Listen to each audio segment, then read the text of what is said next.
eleições, Caleb. Exatamente. Temos o prazer de receber Marisa Zanoni, ex-vereadora de Balneário Camboriú, professora universitária. Ela é pré-candidata do Partido dos Trabalhadores, o PT, na cidade. Seja bem-vinda, bom dia, obrigado por atender o nosso convite. Bom dia, Caleb, Adilson, aos ouvintes da Rádio Menina. Uma satisfação voltar aqui a essa bancada, essa rádio tão ouvida na cidade, e estar dialogando com vocês, né, nessa possibilidade de discutir a cidade sobre múltiplas perspectivas, né? Essa eu acho que é a grande possibilidade que a sociedade tem no momento das eleições, de conhecer um pouco mais sobre a cidade, sobre o que as pessoas que se pré-candidatam têm pensado sobre essa querida cidade, né, que nós escolhemos morar e que outros tantos escolhem, e aqueles que nasceram aqui também, né? Acho que a cidade merece a voz das mulheres, a voz de outros olhares e posições políticas neste recanto do Brasil. E como foi esse ano de chegar a esta decisão de colocar seu nome à disposição? Você que já foi vereadora, né, agora como pré-candidata a prefeita de Balneário. Sempre penso que a democracia exige a participação, e a participação efetiva e protagonista. Eu milito politicamente há 25 anos no mesmo partido político, milito nos movimentos sociais. Como professora, vejo muito que a sala de aula, a educação, nos convocam a uma participação mais efetiva, a construção de uma cidadania, né? E nesse sentido, me colocar à disposição parece para muitos uma ousadia, mas eu sempre vejo que participar da política não pode, Adilson, Caleb, os ouvintes, ser uma coisa que é indicada a seres iluminados. E particularmente quando eu olho da perspectiva das mulheres, nós somos a maioria da população, a maioria do eleitorado, e ainda continuamos muito distantes dos espaços de poder. Então as mulheres, elas têm a contribuir. E nós mulheres que nos colocamos à disposição, é uma responsabilidade ainda maior, porque sobre nós sempre recai uma responsabilidade maior. Então eu estou muito feliz em poder me colocar à disposição, porque estou num movimento de vida que também não consegue se apartar dos problemas sociais. Eu não consigo hoje, por mais que eu não tenha netos, pensar na situação da educação sem me envolver com ela, já que atuo há 36 anos nessa área, estudo. Não consigo pensar na saúde sem um outro olhar mais cuidadoso daquilo que nós temos, numa cidade que pode ser partilhada, né, do ponto de vista da moradia, do direito de usufruirmos dos bens historicamente constituídos, né, dos equipamentos que são necessários, então, nós estarmos desenvolvendo na cidade. Então, é uma convocação de vida, é uma convocação de gênero e é uma convocação da democracia.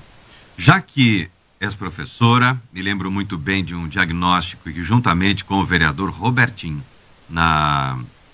foi na Câmara de Vereadores, o diagnóstico sobre a educação estrutural de Balneário Camboriú, há muitos anos isso, né, Marisa? Fizeram um levantamento, tinha mais um vereador também integrado nesta ação. Comissão de Educação eu era da presidente, Câmara, né? O Roberto Souza Júnior, membro, e o Claudir Maciel. Claudir Maciel, na época, né? Foi o maior diagnóstico que eu já vi, técnico, né? Com visitas, com apreciação da realidade estrutural de Balneário Camboriú, apresentado a uma prefeitura, e lembro-me que haviam resistências na época para o cumprimento de alguns apontamentos. Hoje, a sua análise sobre educação e como pré-candidata, qual o posicionamento sobre Balneário Camboriú nesse setor? Bem, falar do diagnóstico da educação é primeiro pensar que naquela ocasião, e assim também continuo como uma pesquisadora da área da educação, me pautando nos estudos sobre educação. Então, na época, trabalhamos com 19 indicadores de qualidade e infraestrutura para olhar a educação. E naquele momento, nós observávamos a precarização dos espaços, por exemplo, de acolhimento de bebês. A situação das vagas, a situação das áreas verdes, dos parques infantis. E por que digo isso? Porque a educação primeiro, da primeira infância, todos os países que alavancaram o desenvolvimento humano, que reduziram violência, que trabalharam com o desenvolvimento da qualidade, não só da educação, mas de uma perspectiva de uma sociedade mais solidária, mais justa, menos violenta, aplicaram na primeira infância. Então, a educação de Balneário Camboriú, de lá para cá, lamentavelmente, ela está mais precarizada. Quando eu estava na Câmara de Vereadores, nós não tínhamos a compra, por exemplo, de vagas no sistema privado. O que significa dizer que a compra de vagas, ela é uma questão emergencial. A educação é um direito, e um direito de todo cidadão que está lá na nossa Constituição, no artigo 6º, no artigo 205. É um direito do qual a gente não pode abrir mão. É o direito dos nossos filhos, das nossas filhas, de uma educação que precisa ser aditivada, que é pública, que é laica, que é gratuita. E hoje o que nós vemos é uma transferência dessa responsabilidade para um setor privado. Não construímos mais escolas e transferimos para um setor que tem, obviamente, temos muitas escolas particulares que são de qualidade. Mas quando nós falamos do serviço público, nós estamos fazendo uma transferência que a lei não permite. É só emergencial, virou uma regra. Hoje o município gasta mais de 2 milhões mês na compra de vagas. E o que significa para um pai e para uma mãe, ter a vaga talvez seja importante, e é importante.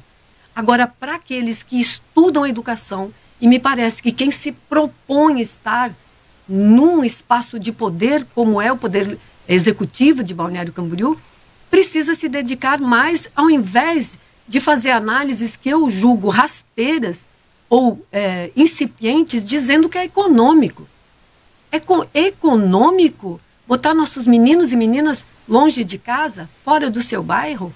É econômico você apostar numa educação que você não acompanha, que você não tem acesso a saber qual é a metodologia, qual é o acolhimento, qual é a diretriz pedagógica, e sem contar ainda da precarização nesse aspecto, da precarização da carreira docente. Para termos boas escolas, nós precisamos de excelentes professores. E como você atrai professor para um espaço que ele é precarizado, que ele não tem carreira? Como é a grande maioria das escolas privadas. E o sistema público, então, nessa convocação, ele economiza. Se nós olharmos só do ponto de vista da economia, que muitos gostam de falar de educação, nessa perspectiva da compra do voucher como economia, a cada dólar investido na primeira infância, nós temos um retorno, e isso é Prêmio Nobel de Economia de 2010, James Heckman fala isso. A cada dólar investido, nós temos de 7 a 10 dólares economizados logo à frente, em curto prazo. Porque educação, na perspectiva que nós falamos, integral, de qualidade, com espaços físicos adequados, ela reduz desigualdades sociais, ela reduz violência, ela não torna isso, as famílias, as crianças. Hoje, o fracionamento, por exemplo, da jornada escolar, ele faz o quê com os meninos de 4 anos de idade e as meninas de 4 anos de idade? As crianças, meio período. Para nós que somos pais, mães ou avós, né? Meio período você tem na escola e outro meio período. Então, essa vulnerabilidade que o poder público provoca na sua ação, ela é uma perda de recurso humano e de recurso financeiro. Qual é a solução, Marisa? Qual é a ideia para mitigar isso? Então, o primeiro é você ter um compromisso com essa educação pública, e este compromisso requer construir escolas, requer ampliar os espaços que nós temos. E, emergencialmente, a solução poderia ser alugar espaços e adaptar espaços. A prefeitura faz isso com vários setores. Né? Então, me parece que essa é uma condição que nós precisamos urgentemente discutir. Fazer uma avaliação, e tenho me debruçado sobre os dados das vagas, Adilson, que nós temos, inclusive, no sistema atual. E há indícios de que nós temos vagas em determinadas regiões que são ociosas na educação infantil, em alguns berçários, e a compra de vaga em escolas privadas. Então, além de observarmos que essa condição, será que o pai se sente bem levando uma criança que tem uma entrada, muitas vezes, diferenciada daqueles alunos que pagam a mensalidade? Que tem, muitas vezes, como nós vimos, um recreio apartado das outras crianças? Que tem um movimento, inclusive, de algumas famílias que não desejam que seus filhos estejam próximos de crianças do setor público. Isso acontece na prática, Marisa? Acontece. E por que não há denúncias? Nós recebemos aqui, esses dias no Instagram, recebi uma reivindicação como essa, e eu falei, tá, mas por que não denunciam? Né? As pessoas se calam, irão perder as vagas? Logicamente que não, nós estamos aqui para isso, né? Nós somos também fiscalizadores e lidamos com a informação e com a denúncia e abrimos mesmo, tanto que o nome do programa é Bote a Boca no Trombone. Por que as pessoas se calam se há essa distinção de quem paga e quem não paga? Logicamente que estão pagando também com seus impostos, né? Exatamente, é pago e é caro também para o município nessa fragilidade que a gente está apontando. As pessoas denunciam, mas muitas vezes as pessoas, e particularmente os pais, eles ficam receosos, porque novamente vem uma questão, ter a vaga. Hoje, ter uma vaga é importante para sair para o trabalho. Porque você não tem mais uma rede de apoio como tínhamos nós, com um número grande de irmãos, com as nossas avós próximas. Hoje, nossas avós, as mulheres estão trabalhando mais intensamente. Então, as denúncias, Caleb, elas, muitas vezes, isso eu tenho percebido da parte das famílias que sentem isso na pele, com o receio de perder a vaga. O que nós acompanhamos dentro do Conselho de Educação quando abre a vaga, as famílias optam rapidamente para ir para o sistema público. Porque elas sabem que lá elas conhecem a professora, não vai ter a rotatividade de professores como tem muitas vezes nas escolas particulares, contratam estagiários, que contratam bolsistas. Ela sabe que vai ser mais próximo da casa dela, então ela tem uma identidade com o bairro, ela tem um pertencimento àquela região. Eu sempre imagino que Balneário Camboriú se orgulha tanto, e a gente de algum modo se orgulha da pujança dessa cidade, né? Um território pequeno, com um orçamento de quase 2 bilhões, um metro quadrado mais caro, né, do Brasil, um dos mais caros do Brasil, e a gente negligencia o básico, a atenção à primeira infância, a escola, a creche. Por que nós não poderíamos estar neste nível, então, de educação, à altura dos nossos prédios? Por que eu não posso ter equipamentos sociais que valorizem a região das escolas? Eu quero morar perto de uma escola que é uma escola de qualidade, que é uma escola de tempo integral.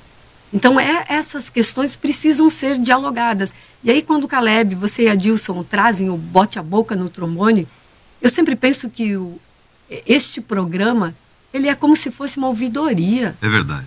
Né? E é necessário que o poder público escute essas famílias. Ouça como essas crianças estão, como elas estão se sentindo. Porque nós temos hoje excelentes profissionais, excelentes projetos dentro das escolas, professores trabalhando muitas vezes solitariamente. Porque quando você aluga as vagas, mais de 1.500 vagas compradas, você está dizendo que o sistema está falido. Não é mais emergencial, virou a regra.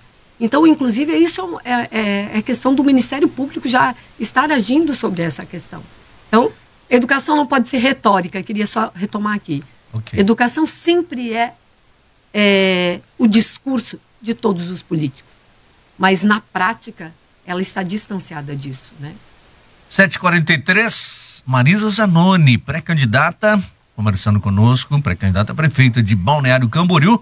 Agora está na hora daquela paradinha aqui, dá um recadinho do Forte Atacadista, que tem tudo para sua casa, tudo para o seu negócio. Vamos às ofertas? Paleta bovina Friboi porcionada a vácuo, quilo 22,78. Peito de frango com osso Copacol, lar congelado, quilo 9,98. Achocolatado Toddy, 1,2 kg, 13,89. A farinha de trigo Cisne, 5 quilos, 11,70. Cerveja Opa Beer Parque Lata. A obra está escassa porque as pessoas não conseguem mais se manter em Balneário Camboriú devido ao custo alto, principalmente do aluguel. Como morar aqui e trabalhar aqui? Até porque o CIMI, e o Caleb sempre lembra disso, é interessante, exige, as vagas que são oferecidas, exige que a pessoa more em Balneário Camboriú. O que você tem a dizer em relação a isso? O que você pensa em relação a isso? Então, essa é uma questão extremamente importante para nós refletirmos. Por que Balneário Camboriú não consegue organizar-se de modo que todos os trabalhadores possam morar aqui? É importante ter um metro quadrado mais caro do Brasil e expulsar a população trabalhadora? É possível ter arranjos sociais, uma organização da cidade onde só moram pessoas que têm dinheiro? Esta construção, ela é política e ela foi historicamente construída. Há 60 anos a cidade é construída nesta perspectiva. A perspectiva de expulsar aqueles que têm a classe trabalhadora, aqueles que têm menos recursos. Vejam que eu moro numa casa há 33 anos. Eu moro em uma casa e eu quero morar numa casa. Cotidianamente, nós somos assediados para vender aquela região. Por quê? Para construir um prédio. E eu sempre digo, eu escolhi Balneário para morar, não para negociar. Então, me parece que, de novo, o poder público, e aí vou falar de legislação que obriga a gente a tomar decisões a partir, por exemplo, do Estatuto da Cidade, que fala das diretrizes de urbanização e da cidade, de uma organização da cidade com uma função social. Uma função social significa ser inclusiva. E quando nós falamos em inclusão, nós não falamos só da pessoa com deficiência, do idoso, nós não falamos só da comunidade LGBT, a gente está falando das camadas trabalhadoras. E exatamente esse é um problema que nós vemos, principalmente na intensificação das últimas 2 décadas, de expulsão do povo trabalhador, e aí isso implica diretamente na organização de Camboriú. Então, essas 2 cidades, né, mãe e filha, Camboriú e Balneário, precisam hoje pensar políticas de habitação de modo integrado. Eu gosto sempre de dizer, Adilson, e vocês acompanharam o meu mandato na Câmara de Vereadores, o projeto Minha Casa Minha Vida, ele é uma das possibilidades, e é um programa do governo federal, da gente ter moradia, ter acesso à moradia, que é uma precarização em Balneário Camboriú. Se olhar o orçamento da cidade, no ano passado, R$130 mil para habitação. Ou seja, ela é muitas vezes só de aluguel, de um aluguel social, de alguma questão assim. Nós não temos um projeto de habitação. Na Câmara de Vereadores, o único projeto Minha Casa Minha Vida, se me falha a memória, você me entrevistou na época, era na Barra. Exatamente. 280 apartamentos. Peraí, naquela época, e era governo periquito? Exato. 280 apartamentos, 280 famílias beneficiadas no projeto Minha Casa Minha Vida. A Câmara de Balneário rejeitou. Quer dizer, então, que há um projeto já de cerca de 12 anos que foi rejeitado, passou pela Câmara, foi analisado, e agora eu acho interessante que pessoas daquela mesma época, né, Adilson, que acompanharam toda essa tramitação, vêm com essa mesma proposta. É interessante isso, né? Perfeito. Adilson, não sei nem se existe ainda aquele espaço. Então, exatamente. O que nós precisamos, na época, havia um espaço, haviam 2 terrenos lindeiros, os argumentos, eles são perversos. Eles são perversos porque eu ouvi muitas vezes que essa é uma cidade para rico e não é para pobre. Eu gostaria de saber se algum prédio de luxo não tem uma cozinheira, não tem uma faxineira, não tem um motorista. Então, esta cidade precisa ser reconstituída no sentido humano, humanizatório, civilizatório. Não adianta expulsarmos a população. Como é que você vai conseguir convencer você, eu pergunto, Marisa, né, dessa sua proposta, uma cidade onde nós temos um percentual de pessoas que são a favor da direita. São, digamos, hoje, né, a polarização Lula e Bolsonaro, né, em termos de votos proporcionais. Como convencer uma cidade que a maioria é Bolsonaro? Eu penso que as pessoas precisam compreender a nossa defesa. A nossa defesa é sobre estas questões. Não haverá justiça, não haverá paz, não haverá pessoas que possam usufruir da cidade, do banho de mar, do caminhar, do andar de bicicleta, se não houver um movimento de justiça social. O que é ser de esquerda? As minhas pautas são por inclusão. Não é porque eu tenho uma casa que eu não vou me ocupar daqueles que não têm. Não é porque eu não tenho filho na creche que eu não vou discutir a vaga na creche. Então, a condição de acolher todas as pessoas, e o poder público tem uma missão precípua, que é atender as camadas mais vulneráveis. Isso é a convocação e é o que o Partido dos Trabalhadores faz historicamente.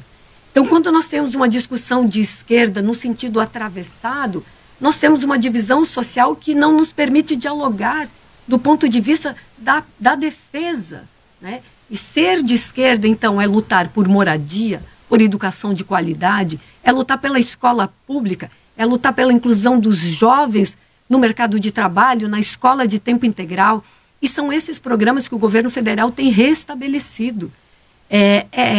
A discussão, ela precisa, de novo, partir do ponto de vista daquilo que é possível a gente retomar em Balneário Camboriú.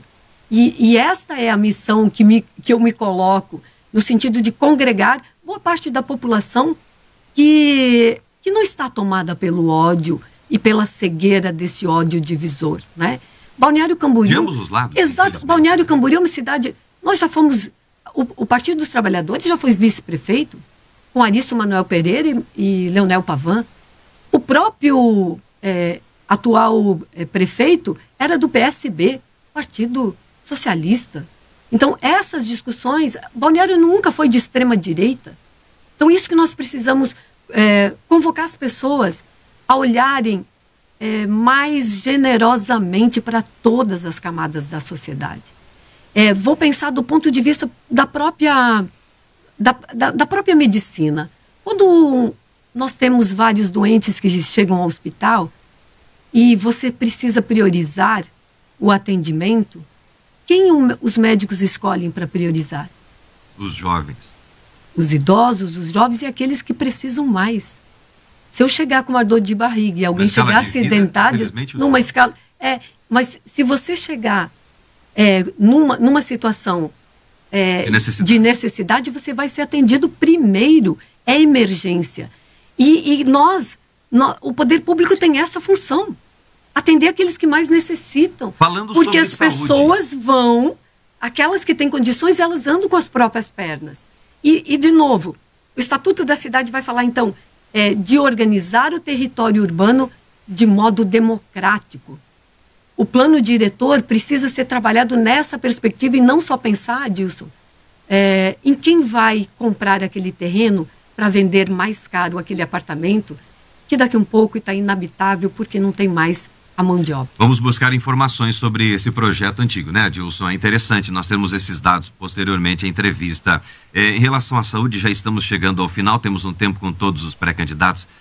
Marisa, saúde de Balneário Camboriú, uma demanda altíssima e compreende não só a cidade, mas também o município de Camboriú. Recebemos aqui uma denúncia e hoje teremos uma resposta, não sei qual é ainda, de um médico que disse, se é de Camboriú, vai para Camboriú.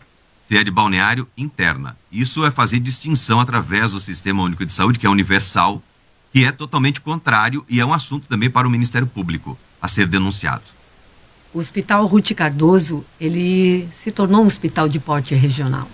Quando a gente abre as portas, e o sistema SUS é isso, ele não pode fazer esse tipo de seleção. Agora, a questão da saúde vai muito além do Hospital Ruth Cardoso. Ruth Cardoso já temos uma decisão do Ministério Público, uma decisão da juíza, obrigando os municípios do entorno, como Camboriú, Bombinhas, Itapema, a fazerem a contrapartida, né, financeira para a gestão do Ruth Cardoso. Agora, nós precisamos pensar em saúde como promoção e prevenção.